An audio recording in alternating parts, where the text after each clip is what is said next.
વચનામૃતનો જે મહિમા છે એ બધો સુંદર રીતે કહ્યું છે.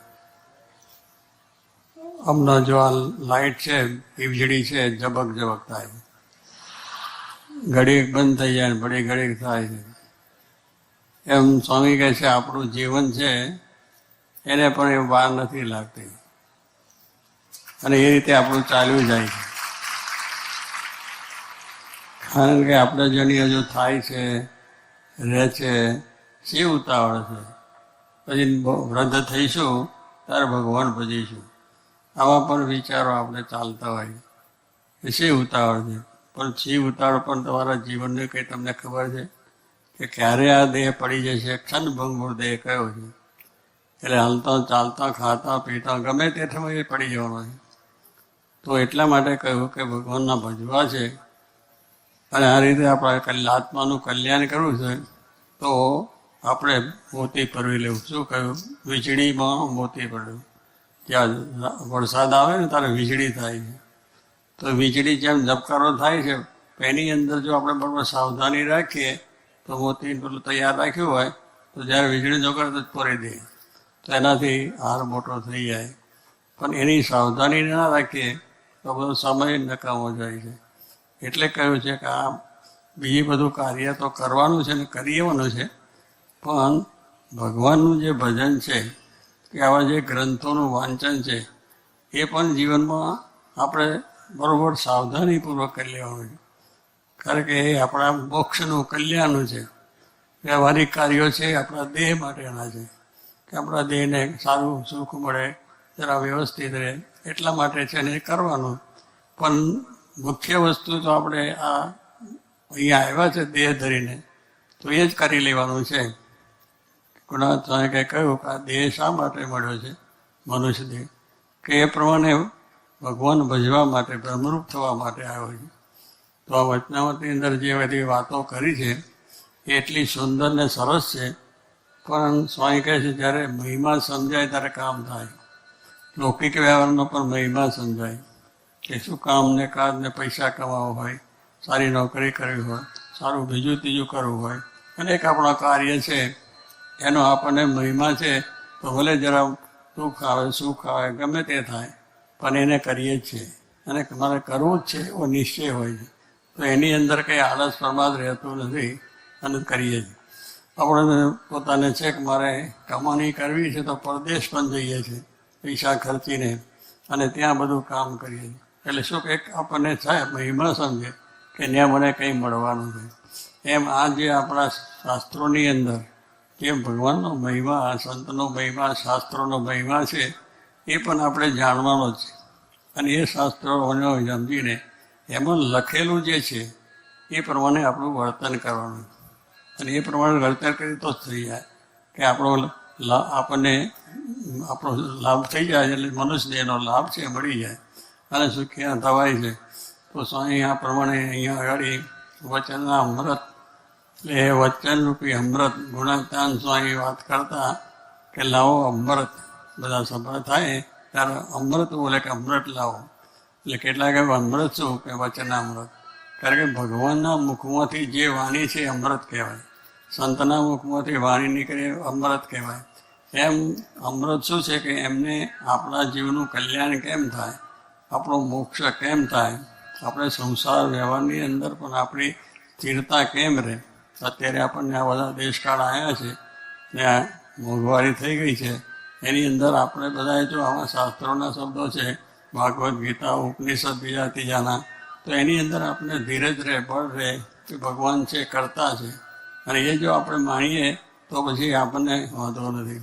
કારણ કે આ ભગવાન પણ આપણા માટે આ પ્રમાણે કરતા રહે છે કે ભાઈ એમનું સારું થાય.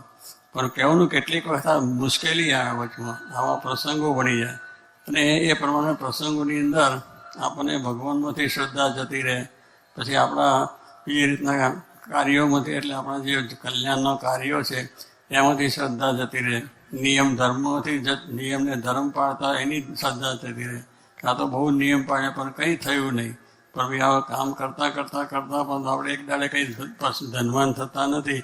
કેટલા વર્ષો સુધી કામ કરીએ ત્યારે કેટલા વખત કરીએ ત્યારે મોટું થઈ જાય. અને ભણવું હોય, અભ્યાસ કરવો હોય તો પણ એને માટે આપણે જે ડિગ્રીઓ મેળવી છે એમાં 10 વર્ષ ને 15 વર્ષ સુધી પણ અભ્યાસ કરવો પડે.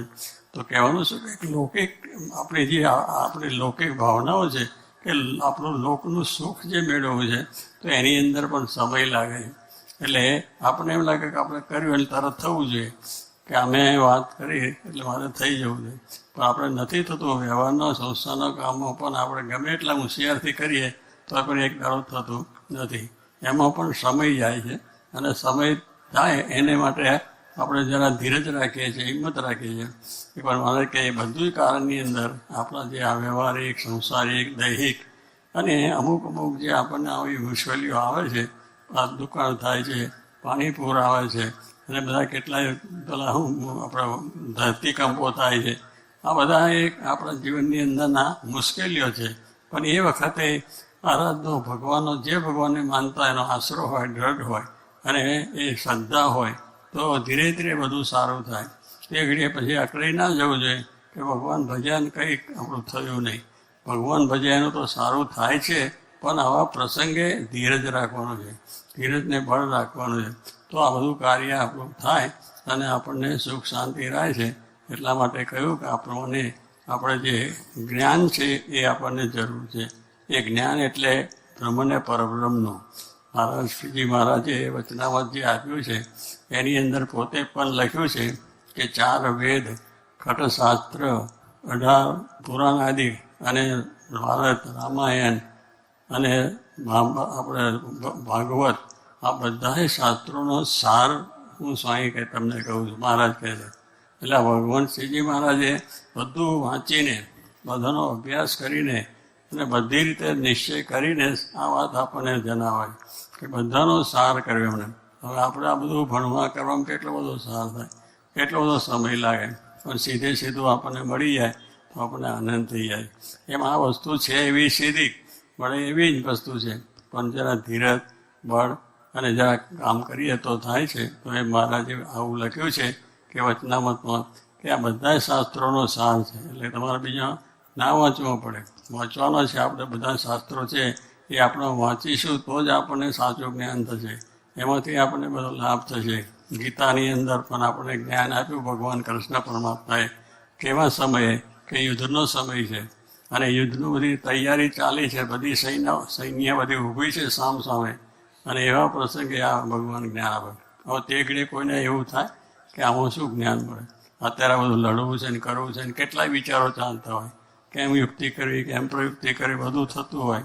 પણ એવે સમયે ભગવાન જ્ઞાન આપ્યું અને અર્જુને જ્ઞાન ઝીલ્યું.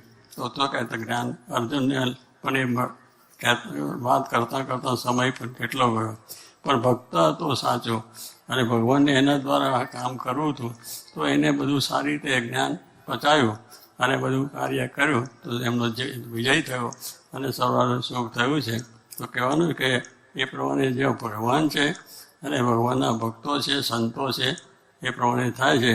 અને છેલ્લું ગીતાની અંદર પણ લખ્યું યત્ર યોગેશ્વરો કૃષ્ણ અસ્ત્ર ધનુર્ધર, કે આ પ્રમાણે જે ભગવાન છે અને ધનુર્ધર અર્જુન છે ત્યાંનો વિજય છે, લક્ષ્મી છે, આનંદ છે, બધું છે. એટલે બધું શાસ્ત્રમાં લખ્યું પણ એમાં બહુ વિશ્વાસ ના હોય કે આપણે આ પ્રમાણે કેમ થાય, કેવી રીતે થાય. લખ્યું કે તમે એકાંતિક કરવાની વાત થઈ. એકાંતિક કેમ થાય, આપણે બધા કામ કરવાના બીજું તે, પણ કામની અંદર બીજું ઘણું આપણો વ્યવહારમાં લગ્ન પ્રસંગો બીજા ત્રીજા એક કામમાં કેટલાય કામ આપણે થઈ જાય. પણ એટલી એમાં શ્રદ્ધા છે અને કરીએ છીએ તો ભગવાનમાં અને શ્રદ્ધા અને ભગવાનના વચનમાં વિશ્વાસ, ભગવાનમાં આપણો જો વિશ્વાસ રાખે તો બધું કામ થઈ જાય. દરેક કામમાં આપણે વ્યવહારિકમાં વિશ્વાસ હોય છે કે હું કરીશ તો મને લાભ થશે, તેને સફળતા મળે છે. એમ આપણે આ ભગવાનનું ભજન કરીશું, આપણાની પ્રમાણે આપણે વર્તીશું તો આપણું કામ થવાનું જ છે. એવી આપણને પૂર્ણ શ્રદ્ધા હોવી જોઈએ. અને પૂર્ણ શ્રદ્ધા હોય તો પછી આપણને ગમે એવા પ્રસંગો આવે દુનિયાની અંદર, બધા આવ્યા છે આગળ, બધાને આ તમે જુઓ, એ પાંડવોને પણ આવ્યા છે, બધા આગળના રાજાઓ થઈ ગયા એવા જે બધા એમને પણ આવ્યા છે. ઘણા જે ભગવાનના ભક્તો છે થઈ ગયા, રામ અવતારમાં, કૃષ્ણ અવતારમાં એમને આવ્યા છે, મહારાજના ભક્તો પણ થયેલા છે. પણ એ વખતે એમને એક જ હતો ભગવાન છે, ભગવાન જે કરશે સારું કરશે. અને ભગવાનનું ભજન મૂક્યું નથી અને ભગવાનની ભક્તિ કરવી એ મૂકી નથી દીધી કે આવું કંઈ કરવું નથી, એમાં કંઈ થાય નહીં. બધું જ થાય છે, પણ વિશ્વાસ જોઈએ. દરેકની અંદર વિશ્વાસ જોઈએ કે આપણા લોકની દ્રષ્ટિએ પણ કેટલા માણસમાં આપણે વિશ્વાસ રાખીએ છીએ કે કહે છે બરાબર છે. હવે તો લૌકિક છે ને દેશ આપણે આલોકની વસ્તુ છે, પણ ભગવાનની વસ્તુની અંદર પણ વિશ્વાસ આપણને એકદમ આવતો નથી. સમય લાગે, ટાઈમ લાગે એટલે તરત ફરી જાય. પણ એક પેલામાં શ્રદ્ધા રાખીને જો વર્તીએ છીએ તો કામ થયું છે. કયું સાધો? શ્રદ્ધાનામ સર્વેશા માતા. શ્રદ્ધા છે એ બધા જ કાર્યોની માતા છે. લૌકિક, વ્યવહારિક અને આત્મકલ્યાણ મોક્ષને માટે એ બધાની અંદર શ્રદ્ધા જોઈએ. જેમ લૌકિક વસ્તુમાં શ્રદ્ધા રાખીને મંડ્યા રહીએ છીએ તો એ કામ આપણને વહેલું મોડું થાય છે. તો આ પ્રમાણે ભગવાનનું કામ છે, એમાં ભજન કરીએ, કથા વાર્તા કરીએ, એમાં નિયમો છે. નિયમો પ્રમાણે આપણે જો કરીશું તો બધી રીતે આપણને સુખ ને શાંતિ બધું થશે અને આપણું કામ થવાનું જ છે. એવી રીતે આગળના ભક્તોએ પણ કર્યું છે અને અત્યારે આપણે આ પ્રમાણે મહારાજના વખતમાં બધા ભક્તોને બધાએ કર્યું છે. દરેક ધર્મવાળા જેને કાર્ય કરીને આખ્યાનો લખાયા છે અને એનો સાર પણ આપણે સમજાયો છે. તો એ મને એમાં એટલા માટે કહું કે આપણે વિશ્વાસ કે જે આપણને શાસ્ત્રમાં જે આપણે આ વાત ભગવાન શ્રીજી મહારાજે વચનામતની કરી છે, તો પહેલું તો એ ભગવાન છે એ વિશ્વાસ હોવો જોઈએ કે ભગવાન જેમ કૃષ્ણ છે એનો વિશ્વાસ, રામમાં જેમ વિશ્વાસ છે એમ આપણે માન્યો છે અને બરાબર છે, માનવું તો જે વખત જે અવતાર આવ્યા છે એમાં શ્રદ્ધા રાખી તો એમના વચનમાં વિશ્વાસ રાખીને આપણે પ્રમાણે કરીએ છીએ.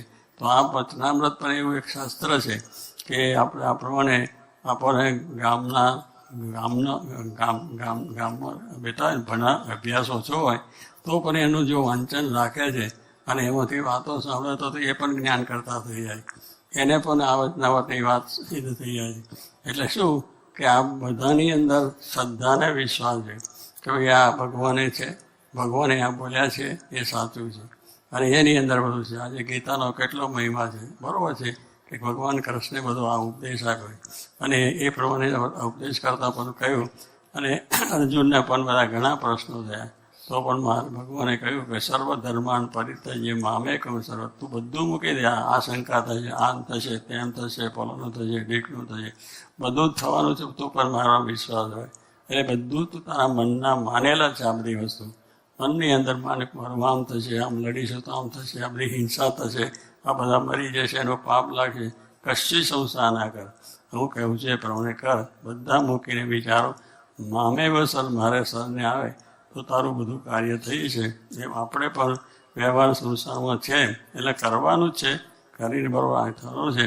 પણ મારે કે આપણે મૂળ વસ્તુ છે કે દેહનો જેટલો વ્યવહાર કરવો એમાં આત્માનો પણ વ્યવહાર કહેવાય. કે દેહમાં જેટલો વ્યવહાર એટલે ખાવું પીવું, નોકરી ધંધો, ખેતી વાડી બધો વ્યવહાર કરીએ છીએ.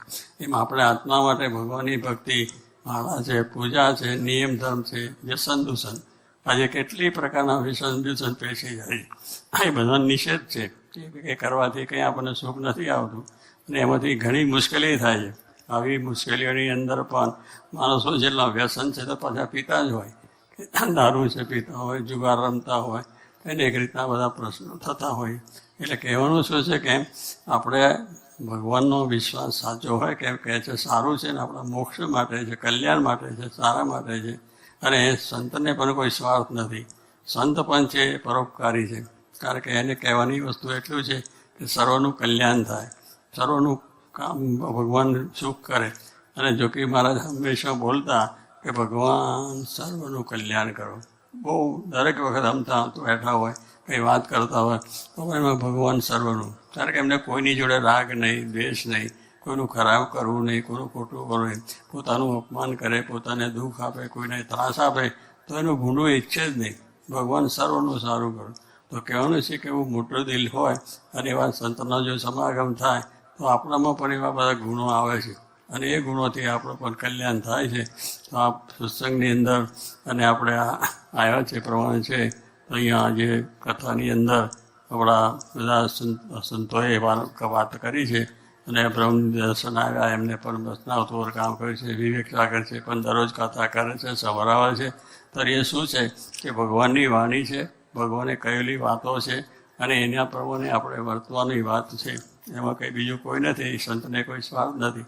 પણ પણ સંત છે પરોપકારી છે, એટલે બીજાનો ઉપકાર કેમ થાય, સારું કેમ થાય, એટલું જ એમનું કાર્ય છે. તો એ પ્રમાણે એમાં વિશ્વાસ રાખીને તો કહે છે આપણો ભગવાનમાં વિશ્વાસ રાખી જો ભગવાનનું ભજન કરે તો કામ થાય છે. અને બધું થયું છે ઘણાનું, દરેક આગળ થયો ઘણા દાખલા છે કે જેને જેને આ માર્ગ લીધો છે તો એ સુખ્યા થયા છે. ભલે પૈસા ટકા સમૃદ્ધિથી નહીં થયા હોય, એના અંતરમાં શાંતિ, એના અંતરમાં આનંદ, એ આ ભગવાનનું સુખ મળે છે. કે કહેવાનું શું છે કે આ લૌકિક વસ્તુ તો નાશવંત છે અને દેહ પણ નાશવંત છે, પડી જવાનું છે. પણ દેહે કરીને મહારાજનું આશરો કરી ભજન કર્યું છે એ જ આપણે કામ આવવાનું છે અને એ જ આપણે સુખ ને શાંતિ કરનારું છે. પણ આવું જે આપણને સુખ ને શાંતિ એને માટે ભગવાને મનુષ્ય દેહ આપ્યો છે અને એ મનુષ્ય દેહ કરીને આપણે કરવાનું એટલું છે. બધું વ્યવહાર સંસાર કરો પણ મુખ્ય વસ્તુ છે કે આપણો મોક્ષ થાય, આપણું કલ્યાણ થાય. અને એ માટેના જે નિયમો આપ્યા છે એ પ્રમાણેના જે આચરણ કહ્યું છે એ શ્રીજી કહ્યું. મહારાજે આ પ્રમાણે એટલા માટે શિક્ષાપત્રી પણ આપી છે. શિક્ષાપત્રી પણ આપ બધા વાંચજો. શિક્ષાપત્રીમાં પણ આપણા નિયમો લખ્યા છે. દારૂને વ્યસનની નિષેધ કર્યો છે. પણ આ તો આપણે કે બધા કંઈક જરા થોડીક સમૃદ્ધિ થઈ તો એ પાર્ટીઓમાં પછી બીજામાં જઈને બધું આપણે કરીએ છીએ. કારણ કે પછી એનામાં જાય એટલે દુઃખ તો આવે જ. પણ જે વસ્તુ સ્વામી કે સારી વસ્તુ છે એને કરીએ તો ભલે મોટું લાભ બીજો ના થાય પણ આત્માને શાંતિ મળે, આપણા જીવમાં શાંતિ થાય. મોટામાં મોટું એ કરવાનું કરીને આપણે શું થાય કે આપણને કેમ શાંતિ, પણ શાંતિ શેમાં છે કે ભગવાનને સંતમાં છે અને ભગવાને આપેલા નિયમો છે એને આપણે મૂકવાનું. કારણ કે વ્યસનોની કોઈ જરૂર નથી, આ શરીરને કોઈ જરૂર નથી, દારૂની જરૂર નથી, પછી આપણને જુગારની જરૂર નથી, પછી બીજા અનેક અનર્થ છે એની જરૂર નથી. પણ છતાં માણસ એની મેં છેટાય એને સંગ લાગે. આજે આપણે પશ્ચિમની સંસ્કૃતિ આપણા ઉપર આવી ગઈ અને એની સંસ્કૃતિમાં આપણે લેવાઈ ગયા. પણ એને જરૂર જાણપણું રાખવું છે કે આની જરૂર નથી. આપણી સંસ્કૃતિ રામાયણ, મહાભારત, ગુજરાત બધા આપણા ગ્રંથો છે, આપણી જે વાત છે. શ્રીજી મહારાજે વચનામૃત લખ્યું છે અને શિક્ષાપત્રી બધા શાસ્ત્રોનો સાર છે. એની અંદર બધી જ વસ્તુ લખી છે. પણ એને ધીરે વાંચીએ પછી એનો વિચાર કરીએ તો એની અંદર સગળો સાર સમજાય. પણ વિચાર કરીએ નહીં, વાંચીએ નહીં, પછી કંઈ આ તો બરોબર નથી, આ સારું નથી, એવું નથી. સારું તો બધું જ છે પણ આપણા મનની બધા વિકારો છે એટલે આછું ખોટું થાય છે. પણ સાચી કે ભગવાનનો આપેલો જે ધર્મ, નિયમ અને શાસ્ત્રો, ભગવાનનું ભજન ને ભગવાનનો આશરો આ કરવું છે, એમાં કોઈ વિકૃતિ છે નહીં. એનાથી સારું થવાનું છે. પહેલું ને મોડું પણ થાય પણ માણસને ધીરજ રહેતી નથી. તો એ ધીરજ રાખીને આપણે આમાં કાર્યો કરીશું તો જરૂર થશે. તમને આ વખતે આપણા દેશકાળ આવ્યો છે તો એમાં બધા ભજન, કથા અને વાર્તા અને કીર્તન એમાં ધીરજને, બળને, હિંમત રાખશો એ બધા ભગવાન દેશકાળ સારા કરશે અને સર્વને સુખ્યા પણ થશે. માટે આ પ્રમાણે આવી કથામાં આવ્યા છો. બહુ સારો બધી વાતો થાય છે અને વચનામૃતનો જે મહિમા કયો છે એ તમે વાંચવાથી ધીરે ધીરે થાય. અને આમાં એવું છે કંઈ આપણે સંસ્કૃત ભણ્યા હોય, અંગ્રેજી બહુ ભણ્યા હોય એવું નથી, ગુજરાતીમાં જ છે, આપણી ગામઠી ભાષામાં જ છે વચનામૃતો. અને એમાં સરસ વચનામૃત છે. એમાં મહારાજે આ બધો સાર બધી કહ્યો છે. દરેક આપણા જે અંદરના પ્રશ્નો છે એની અંદર સહેજ જ છે. પણ હવે જો નિરાંતે વાંચવાનું, પાછું એક દાડો વાંચ્યું પછી કંટાળી જાય કે એમાં જાણવાનું શું છે.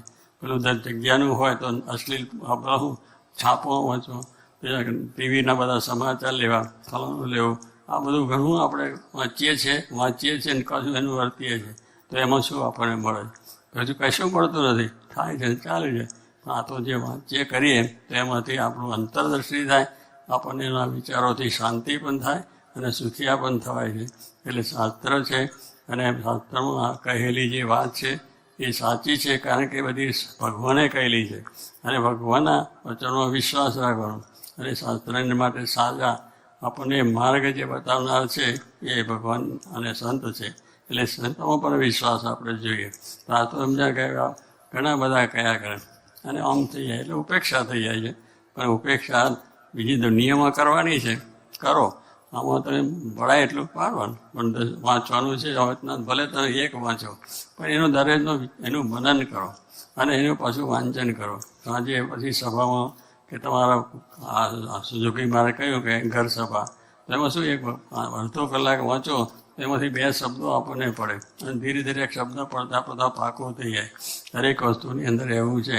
એટલા માટે આ ઘર સભાની વાતો થઈ છે કે આ પ્રમાણે આ ગ્રંથનું આપણે શાસ્ત્રનું વાંચન કરવાનું. તો એવો વચનાવત ગ્રંથ સર્વોપરી છે. ભગવાન શ્રીજી મહારાજ સાક્ષાત આ પૃથ્વી પર પધાર્યા, પોતાનો અવતાર થયો, એની સાથે પોતાના મુક્તો ભક્તો સંતો લાયા, અક્ષરધામ લાયા અને ઈશ્વરે લાયા. અને એ લઈને એમનો ધ્યેય શું હતો કે આ દુનિયામાં આવીને મોટા થવું, મનાવવું, પૂજાવું એવું નથી હોતું. ભગવાન સંતનો એ વિચાર જ નથી. જીવનું કલ્યાણ કેમ થાય, સર્વનો મોક્ષ કેમ થાય, એ ભાવનાની વસ્તુ છે. તો એવા ભાવનાથી જો એમના આપણો સમાગમને ભક્તિ કરશું તો આપણું કાર્ય થઈ જાય છે. તો આ પ્રમાણે મહારાજને સંભાળીને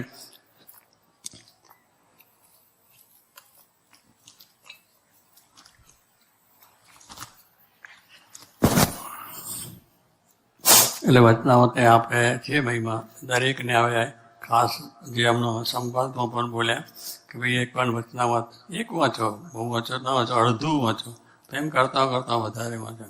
એની અડધું મૂકી નથી દેવાનું. સમજાય ના સમજાય તો વાંચો, એક વખત બે વખત થઈ જાય. ભંડાર માણસ છે એને પણ ડિગ્રી મેળવી હોય તો સમય લાગે છે, એક દાડે નથી થતું. એમ જ્ઞાન છે, આ તો આત્મા પરમાત્માનું જ્ઞાન છે.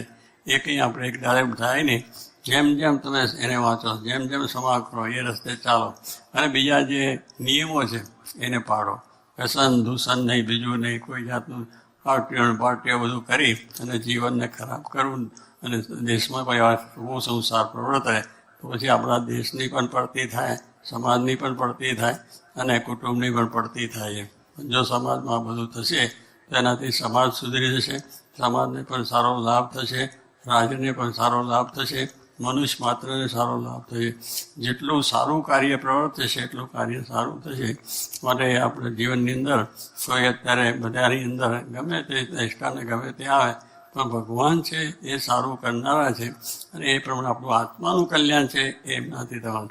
એમના વચનોમાં વિશ્વાસ રાખીને આપણે કરીશું તો આત્માનું કલ્યાણ પણ થશે. માટે ભગવાનને પ્રાર્થના કરીએ છીએ કે આ બધા આ પ્રમાણે આ લાભ લીધો છે, એ લાભ લીધો છે એમાં આપણે બધાને આવું આ જ્ઞાન થાય. આ જ્ઞાનથી આપ સુખ્યા થાવ અને ભગવાન તમને બળ આપે કે તમારા વ્યવહારિક કાર્ય બીજા પ્રશ્નોની અંદર પણ ધીરજ રહે. હવે દુઃખ આવે તો ભગવાનને સંભાળો, ભગવાન જે કરશે સારું કરશે અને એ કરવાના સારું જ છે.